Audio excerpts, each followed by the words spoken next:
আসসালামু আলাইকুম রহমতুল্লাহি বারকাতুহু। সম্মানিত দর্শকবৃন্দ, আজকে আমরা আলোচনা করব মহিলাদের হায়েজ সম্পর্কে, অর্থাৎ তাদের মাসিক ঋতুস্রাব নিয়ে আজকে আমরা আলোচনা করব বিস্তারিতভাবে ইনশাআল্লাহ। সর্বপ্রথম আমরা জানব হায়েজ কাকে বলে। বালেগা মহিলার জরায়ু থেকে স্বাভাবিক নিয়মে প্রতি মাসে যে রক্তস্রাব হয় তাকে হায়েজ বলা হয়।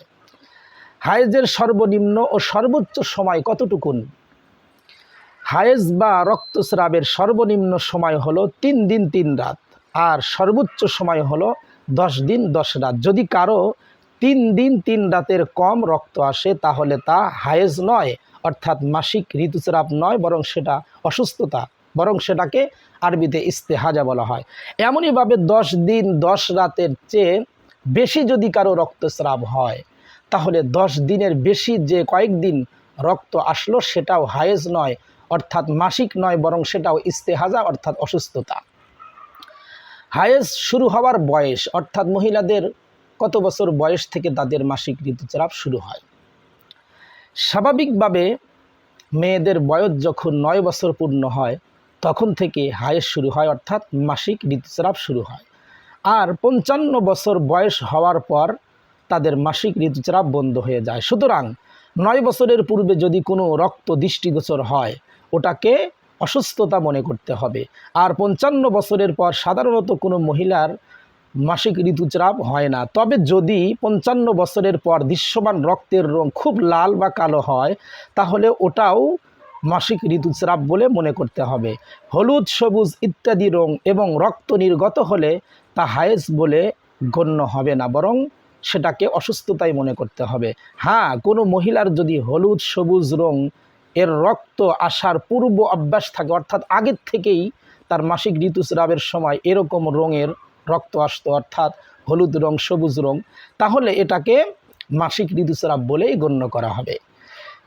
রক্ত জারি হওয়ার পর 3 দিন অতিক্রম করে 3 রাত পূর্ণ হওয়ার পূর্বেই, অর্থাৎ 3 দিন 3 রাত পরিপূর্ণ হয় নাই তার আগেই বন্ধ হয়ে যায়, তাহলে সেটাকে ইস্তেহাজা বলবো অর্থাৎ অসুস্থতা বলবো নাকি মাসিক ঋতুস্রাব বলবো, কোনটা? 3 দিন 3 রাত পূর্ণ হলেই মাসিক ঋতুস্রাব ধরতে হবে। এর চেয়ে সামান্য কম হলেও মাসিক ঋতুস্রাব বলে গণ্য হবে না। সুতরাং 3 দিন অতিক্রম করার পর যদি 3 রাত পূর্ণ হওয়ার পূর্বে রক্ত বন্ধ হয়ে যায় তাহলে তা অসুস্থতা, মাসিক ঋতুস্রাব নয়।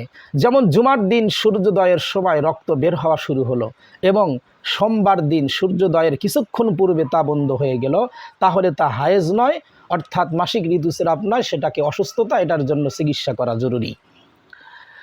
মাসিক ঋতুস্রাবের রক্তের রং কীরকম হবে? হায়েজ চলাকালীন অর্থাৎ মাসিক ঋতুস্রাব চলাকালীন সময়ে মহিলাদের যৌনি পথে লাল, হলুদ, সবুজ, মাটিয়া ও কালো রঙের যত রক্ত প্রবাহিত হবে তা মাসিকের রক্ত। খালেজ সাদা রং এবং স্রাব হলে বুঝতে হবে তা মাসিকের রক্ত নয়, বরং ওটা অসুস্থতা, এটার জন্য চিকিৎসা করা জরুরি।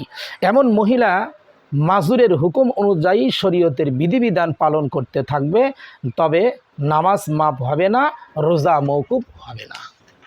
নামাজ এবং রোজা দুইটাই তাকে পালন করতে হবে।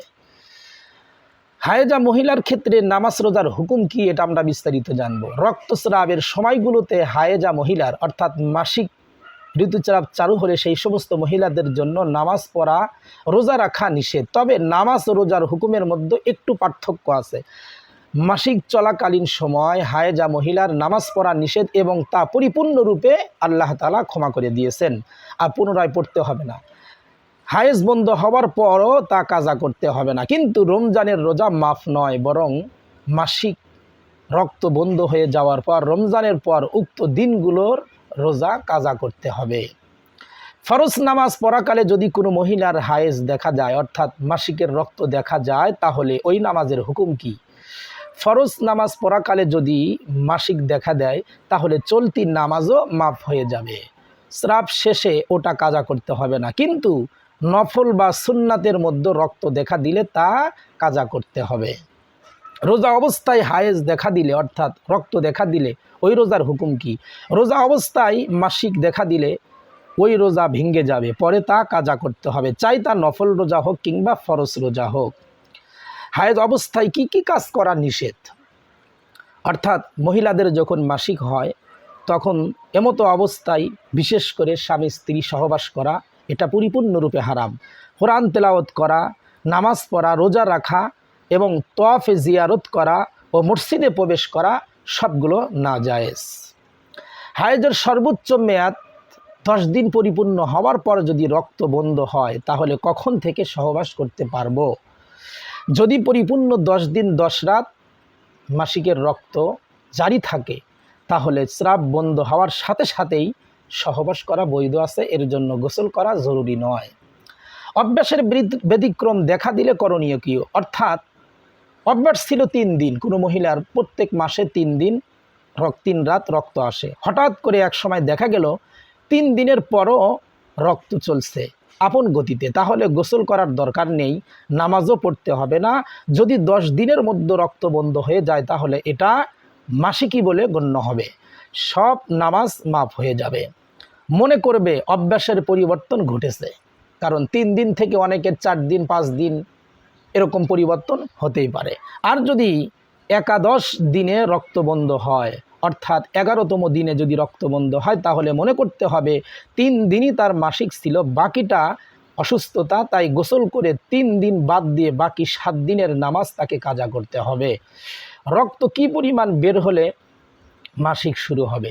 রক্ত ছিদ্রের বাইরে আসার পর থেকেই মাসিকের সূচনা শুরু হয়। ভেতরে রক্ত থাকার কোনো অর্থ নেই। যদি ছিদ্রের মুখে তুলা দিয়ে রাখে, কোনো মহিলারা এরকম তুলা ব্যবহার করে থাকেন, তাহলে যতক্ষণ পর্যন্ত বাইরের তুলায় রক্তের দাগ না দেখা যাবে ততক্ষণ পর্যন্ত মাসিকের হুকুম দেওয়া যাবে না।